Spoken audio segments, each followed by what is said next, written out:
It all started quietly, the way trouble often does. My little slice of heaven isn't fancy, just peaceful. Acres of trees, dirt, and sky, miles from any real noise, exactly how I liked it. My private gravel road, nearly half a mile long, was my buffer from the world. So, imagine my surprise when bright pink survey flags started popping up along my driveway like little neon insults. I followed them down to the main road, my gut already twisting. That's where I first met her, Karen. Khaki capris, a too bright pastel blouse, and sunglasses that screamed, "I cost more than your truck." She was standing next to a shiny white SUV, talking to a guy in a construction vest, pointing right at my road like she was planning a parade route. She introduced herself, puffing up like a pigeon, as the HOA president for Whispering Bluffs, a new development going up nearby. Apparently her project was behind schedule and surprise, surprise, they needed emergency temporary access right through my land. My road, she claimed, looking at some papers she waved around, was the most logical route for their cement trucks and delivery vehicles. I told her flat out, no, politely the first time. "It's my private property, end of story." She insisted, mentioning she'd already talked to the county. "Great," I said, "they'll tell you the same thing, it's mine." I genuinely thought that would be it. Oh, how wrong I was. 2 days later, the rumble started. A backhoe, bold as brass, trundled down my driveway like it owned the place, followed by a landscaping truck. Then the absolute kicker. 2 guys started trying to unload a bright blue porta potty right across from my mailbox. I was just standing there, coffee cup in hand, completely stunned into silence. It wasn't anger yet, just pure, slack-jawed disbelief.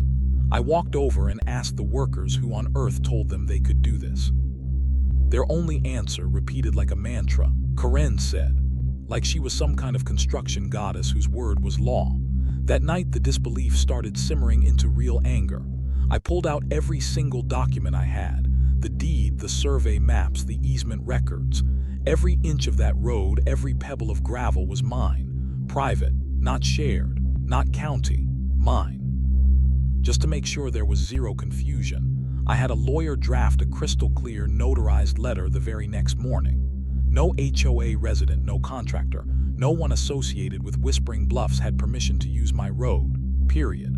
I drove it over to Karen's house myself and hand-delivered it. She gave me this tight little smile, said thanks, and shut the door right in my face. I thought maybe, just maybe, that ridiculously official letter would finally get through her entitled skull. No. That wasn't the end. It was just her smirking before unleashing the storm. The next day, I came home from work to find my mailbox literally ripped out of the ground, heavy tire tracks scarring my gravel, and I kid you not, a laminated sign hammered into the ground at the edge of my property. Future WHISPERANGBLUFFS access point. Thank you for your cooperation. That was it. The politeness evaporated. This wasn't ignorance anymore. This was a declaration of war. She wasn't just asking, she was taking. And I realized then and there she wouldn't stop unless I made her stop. Karen thought she could just roll over me. She clearly mistook my quiet nature for weakness. After the mailbox incident and that infuriating sign, I stopped trying to reason with her. No more polite no's, no more explaining property lines. She started flooding my inbox with emails, dripping with passive-aggressive nonsense about community vision and how I was obstructing progress. I ignored every single one, because while she was busy writing nasty emails, I was quietly planning. She wanted to play hardball. Fine, game on. I called in a big favor from an old contractor buddy. My request was simple. Install a heavy-duty motorized gate right at the entrance to my road, just off the main street. We're talking serious business, solar-powered, fast-acting, the kind that says absolutely not in steel. We also set up a couple of discrete motion sensors and a trail cam, tucked away but perfectly positioned to capture anyone who decided to ignore the very obvious private property signs. I didn't breathe a word of this to Karen or anyone in her HOA. Why would I? She clearly wasn't interested in communication, only compliance. So I just waited. Patience, I figured, could be a weapon too. It didn't take long. This morning, the familiar, unwelcome rumble of heavy engines jolted me awake. It wasn't just one truck this time. Peeking out, I counted them: 1, 2, 3.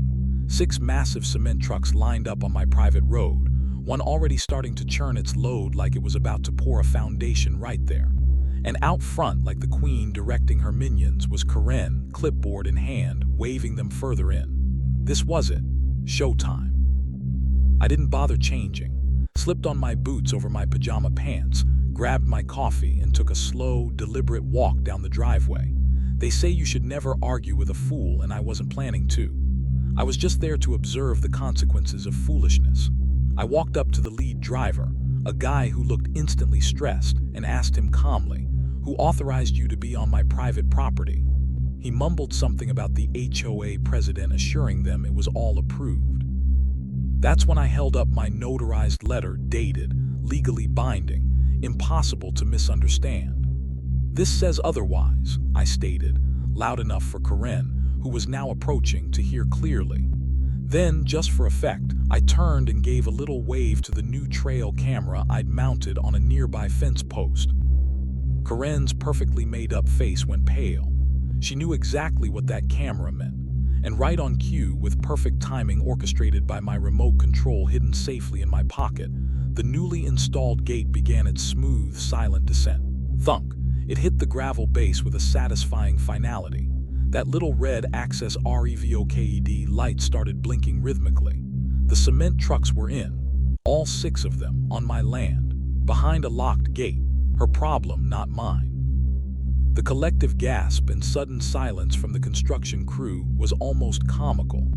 Karen spun around, her eyes wide, finally realizing she wasn't directing traffic anymore. She was trapped in the traffic jam she'd created. One of the drivers climbed down, looking utterly bewildered, and muttered, "So, are we stuck here now?" I just shrugged, taking a slow sip of my coffee. "Looks that way." Karen started frantically dialing her phone, her voice rising in panic, throwing around words like legal action, trespassing, the irony, and miscommunication. It was almost beautiful to watch her carefully constructed authority crumble in real time. Honestly, watching those trucks boxed in, knowing Karen had walked right into the trap I'd set. If you were in my boots, wouldn't you feel just a little bit satisfied? What would you have done up to this point? But just when I thought the situation couldn't get any more deliciously absurd, something happened that shifted everything. One of the older construction guys, maybe late 50s, weathered face, walked over to me while Karen was busy screeching into her phone. He spoke quietly, almost casually. "You might want to check with county zoning," he said, nodding towards the road. "They submitted the construction plans using your parcel number for this road access." I just blinked. "What?" He nodded again. "Yeah, saw the blueprints myself. Shows this road as part of the HOA development like it's already theirs." My coffee suddenly felt cold in my hand. I stood there, stunned, while Karen continued her meltdown. If what this guy said was true, this wasn't just brazen trespassing anymore. This was calculated, documented fraud. And suddenly, this little gate war felt like it was about to escalate into a full-blown legal battle. That night was sleepless. The contractor's words echoed in my head. "They submitted the plans using your parcel number." At first, I tried to rationalize it. Maybe it was a typo, a mix-up, some lazy clerk fat-fingering a number. But the quiet certainty in his voice, the way he looked me in the eye, it felt deliberate. My gut screamed that this wasn't an accident. Karen wasn't just entitled, she was deceitful. Fueled by anger and caffeine, I fired up my old laptop. The county's online planning portal is usually a nightmare of broken links and sluggish PDFs, but I knew my way around. I used to do freelance GIS mapping and property verification work. I searched for permits filed under the Whispering Bluffs development name. And there it was. Buried in a pile of digital paperwork was their construction access application. I downloaded the PDF, my heart pounding. And right there, clear as day, the listed access route for their entire project, heavy trucks, cement mixers, the whole 9 yards, included my parcel number. My private road, drawn onto their official plans as if it belonged to them. No mention of an easement, no contract, no permission sought or granted. Just taken. stolen on paper. I stared at the screen, my jaw tight. The audacity was breathtaking. This wasn't just Karen being an annoying neighbor. This was Karen actively committing fraud, filing false documents with the county, likely gambling that I'd either never find out or wouldn't know how to fight back. She hadn't just trespassed on my land. She tried to erase my ownership on official records. It felt incredibly personal. The next morning, I was on the phone with the county zoning office before they'd probably even finished their first coffee. After getting bounced around 3 times, I finally reached someone who actually sounded competent. I laid it out clearly, my parcel number, used without permission on a major development permit. I asked who submitted it. No prizes for guessing. Karen's full name was listed right there as the HOA president and point of contact. There was a long pause on the other end of the line, then a weary sigh. "Yeah," the county guy said. "We've had some other questions about that development already. I'll flag this for the zoning board immediately, but you absolutely need to file a formal complaint to get an official review." Done. I spent the rest of the morning compiling everything. A copy of my deed, the notarized letter denying access, time-stamped photos from my trail cam showing the trucks definitively on my property, and the smoking gun, a screenshot of the fraudulent county filing with my parcel number highlighted. I filed the complaint online and printed 2 hard copies, one for my files, one because I had a strong feeling Karen wasn't going to take this lying down. My instincts were right.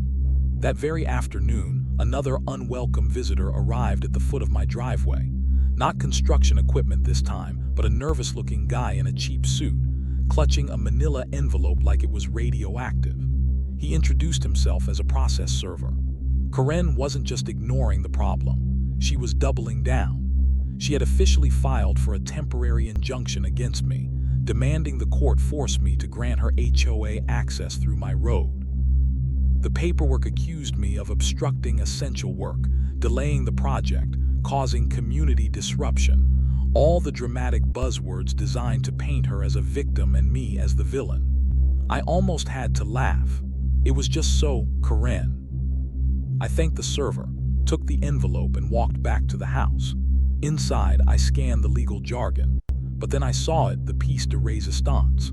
Attached as one of her exhibits was an email chain with the county zoning office, and right there, in black and white, was a line from the county official stating they were pending investigation into potential parcel misuse regarding the access route.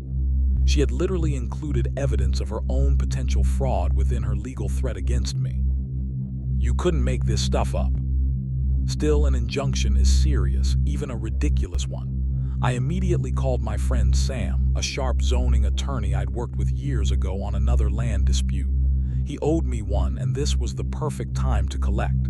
I emailed him everything. He called back laughing. "This," he said between chuckles, "is one of the sloppiest, most ill-advised filings I've seen in years. She handed you the evidence to torpedo her own case."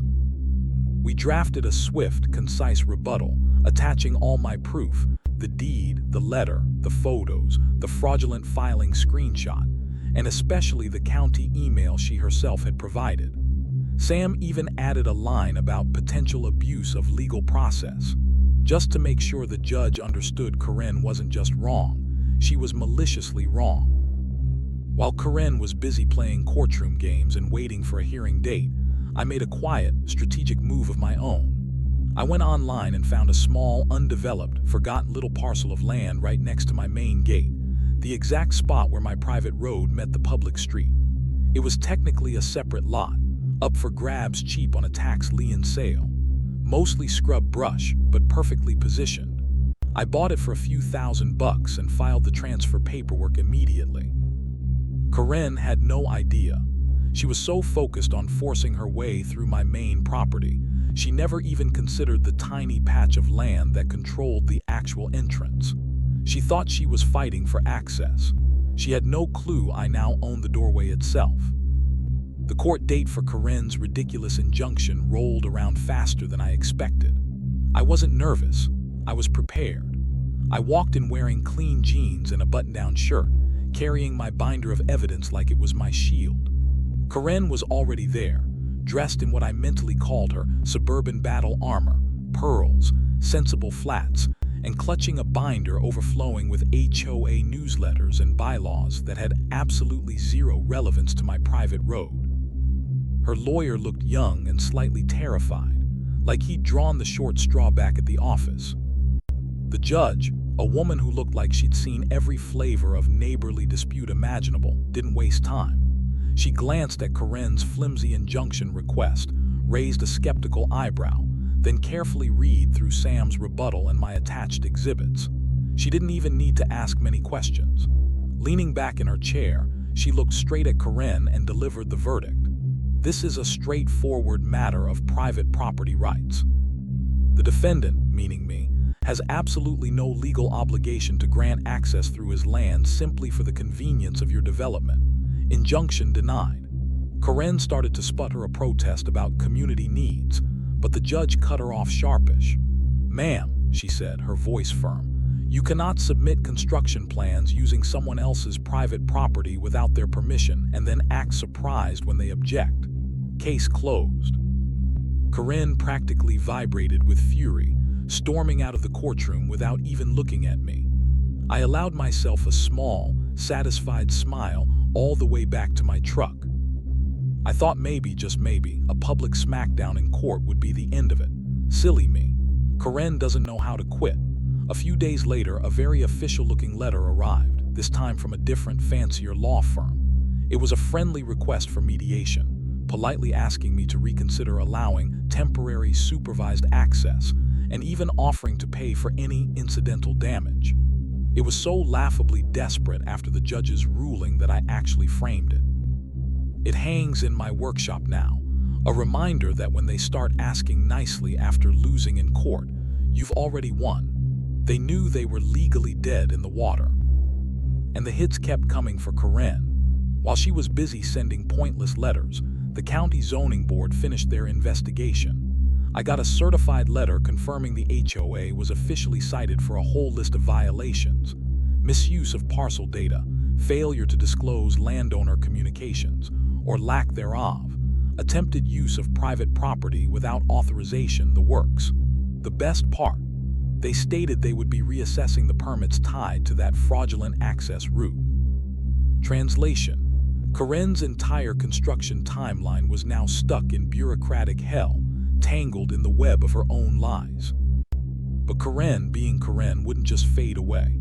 About a week after the mediation letter went ignored, I started hearing it, the faint, high-pitched whine of a drone. At first, I dismissed it, but it kept coming back day after day, hovering just over the tree line near the entrance to my road. This wasn't some kid playing, this felt like surveillance. I called the local FAA office, no registered flights in my area. They asked if I wanted to report it. Now, I had a better idea. I made a simple sign on a piece of cardboard with a thick marker: "Drone operator, send me a copy of the footage. I'm sure the county zoning board would love to see it too." I propped it up near the gate. The drone never came back. The next confrontation was face to face. I was out clearing some brush near my fence line when Karen pulled up, arms crossed, sunglasses perched on her head like a crown of thorns. Some nervous-looking guy in a cheap suit sat in the passenger seat of her car, looking like he deeply regretted his career choices. She didn't bother with pleasantries, launched right into a speech about how the HOA was now prepared to offer me money, actual money, to purchase access rights. She named a number so laughably low I genuinely chuckled. She didn't appreciate that. Then she added, her voice dropping slightly, "It would just be easier for everyone if you agreed. You know, before things get more complicated." Was that a threat, or just her usual brand of clumsy manipulation? Honestly, with Karen, it was hard to tell. I didn't need to think about it.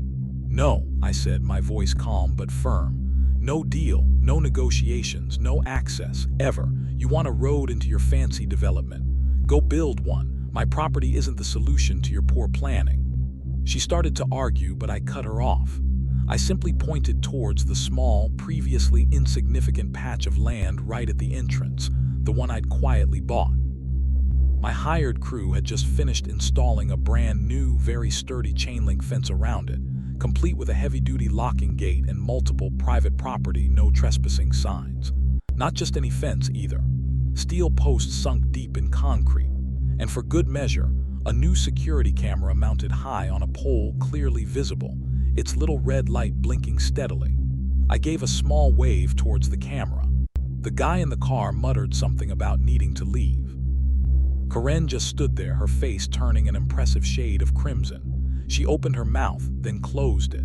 For the first time, she seemed genuinely speechless. She spun on her heel and left without another word. Seeing her face when she realized I'd completely blocked her path, not just with a gate on the road, but by owning and fencing off the entrance itself. What would you have done next if you were her? Or would you finally give up? Even after fencing off the entrance lot, there was this nagging feeling. Victories against people like Karen often feel incomplete, like they're just reloading. The quiet that followed felt fragile. You'd think being shut down in court, cited by the county, and physically blocked would be enough. But entitlement is a stubborn weed. Sure enough, a county assessor's SUV showed up one afternoon, parked just beyond my property line. The assessor, a polite guy just doing his job, said they were reevaluating parcels related to Whispering Bluffs because of all the recent development complications. We chatted for a bit, and just before he left, he lowered his voice slightly. "You know," he said, glancing towards my road, "there's a rumor going around that the HOA is looking to challenge your original parcel designation. Claim it was improperly zoned years ago, try to argue it should have public access implications." I just smiled. "Let them try," I said. "I've got every piece of original paperwork going back decades, plus about 10 years of zoning work under my belt." He grinned back. "Figured as much. Don't think they'll get far, but word is they're desperate." His warning proved prophetic. 2 days later, another envelope arrived via registered mail. Karen's last stand, apparently. She had filed a complaint against me in small claims court, of all places, for, get this, obstructing community access and impacting property values with my gate and fence. It was beyond pathetic, but it meant another trip to the courthouse. Small claims court has a different vibe, less formal, but the judge, a weary-looking man who radiated "I've heard it all," was just as no-nonsense. Karen brought yet another new lawyer, who seemed unsure why he was even there. He mumbled through some vague accusations about my fence being a spiteful barrier against community progress. When it was my turn, I didn't even need Sam this time. I calmly presented my binder, the deeds, the survey, the notarized denial, the photos, the county letters confirming my rights, and the official zoning board citation against the HOA for their fraudulent activity.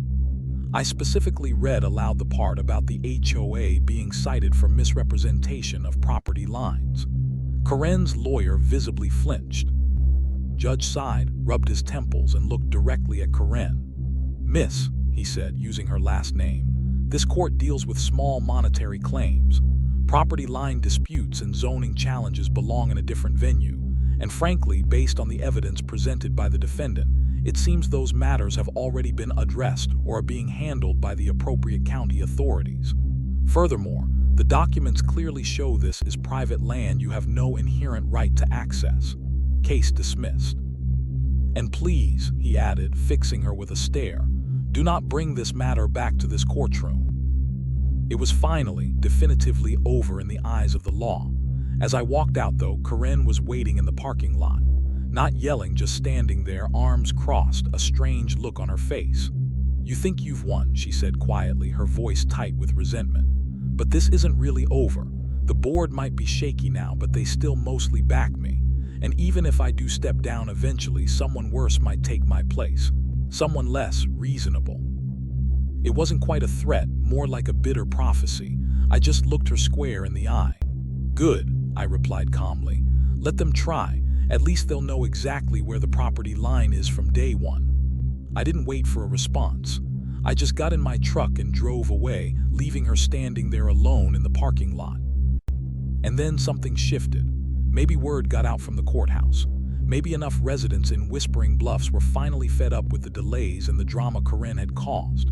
The tide began to turn, not with a crash, but with a slow, steady erosion of her support. A guy in a work truck flagged me down one day near my gate. "You the one who blocked Karen's trucks?" he asked. When I nodded, he just grinned. "Good," he said. "She's been feeding us bull since she started this thing." A young woman pushing a stroller stopped by the fence while I was gardening. "I just wanted to apologize," she said softly. "We had no idea she didn't have permission. She told everyone the access was all sorted out." Anonymous notes started appearing in my mailbox, some apologizing, some asking for advice, one simply saying, "She never told us it wasn't really hers." The whispers were turning into open dissent. Karen's carefully constructed kingdom was finally starting to crumble from within. The final act didn't involve lawyers or judges. It happened quietly behind the closed doors of an HOA meeting. I heard about it later through the neighborhood grapevine, the one that had suddenly become surprisingly friendly towards me. Apparently, enough frustrated Whispering Bluffs residents had forced a special board meeting. The main topic: Karen. From what I gathered, they asked her to step down as president. Predictably, she fought it, probably launched into one of her speeches about vision and leadership. But when your primary vision involves picking losing battles with neighbors, racking up county citations for fraud, and grinding a multi-million-dollar development to a halt over road access you don't legally control, people tend to stop seeing leadership and start seeing liability. The board, likely terrified of more legal trouble and delays, voted her out. A week or so later, I received a formal letter, not from Karen, but from a reputable local law firm representing the new HOA board president. It contained a concise, unambiguous apology for the previous board's actions, acknowledging my property rights and the validity of my complaints. It felt validating.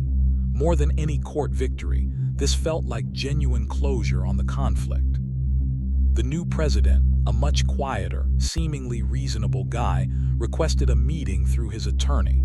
We met for coffee a few days later, not as buddies, but as property owners who understood the importance of clear boundaries. There was no bluster, no entitlement. We talked about the access problem. I pointed out the strip of unused county-owned land bordering their development, land they'd previously ignored because developing access there would require more engineering, permits, and effort than simply trying to bully their way through my existing road. I wasn't obligated to help, but honestly, I was tired. Tired of the conflict, tired of the drama. I figured a little cooperation now, helping them find a legitimate path forward, was the best insurance against ever having to deal with another Karen again. I shared some of my old GIS knowledge, pointed them towards the right county departments to talk to. Things moved slowly, the way things do with proper channels and permits, but they moved. A few months later, I saw surveyors, this time, thankfully, far from my property line, working on the county strip. Eventually, construction on the new legal access road began. The noise of heavy machinery returned to the area, but it was distant, muffled by the trees, and crucially, not on my land. The cement trucks never darkened my driveway again. My gravel road remained quiet, used only by me, the deer, and the occasional delivery driver who actually read the signs. As for Karen, she didn't vanish entirely. Word has it she still lives in Whispering Bluffs, but she's no longer the queen bee. She's just there. The neighbor people avoid making eye contact with at the community mailbox, the one whose opinions at HOA meetings are met with polite silence. Her reign of clipboard tyranny was over. Her authority, self-proclaimed and ultimately illegitimate, was revoked. I didn't throw a party or gloat online, but I did make one final small addition. I have a large, flat stone near the entrance gate, partly hidden by native shrubs I planted on that little access lot I'd bought and fenced. Beneath the existing private property carving, I carefully added another line, simple and small. Some fences are built with wire, others are built from lessons learned. Standing by that gate one evening, watching the sunset paint the sky, A sense of deep, earned peace settled over me. The air was still, carrying only the scent of pine and damp earth, not diesel fumes or angry shouts. The quiet wasn't fragile anymore. It felt solid, defended, and completely, utterly mine. In the end, Karen tried to bulldoze a path through my life. Instead, I simply drew a line, built a wall grounded in rights and reality, and let her crash against it. And believe me, the view from my side of the fence has never looked better. That's my story of dealing with an HOA Karen gone wild. Sometimes standing your ground is the only option. If you've had similar experiences or enjoyed the story, feel free to share in the comments and maybe give that subscribe button a click. Thanks for listening.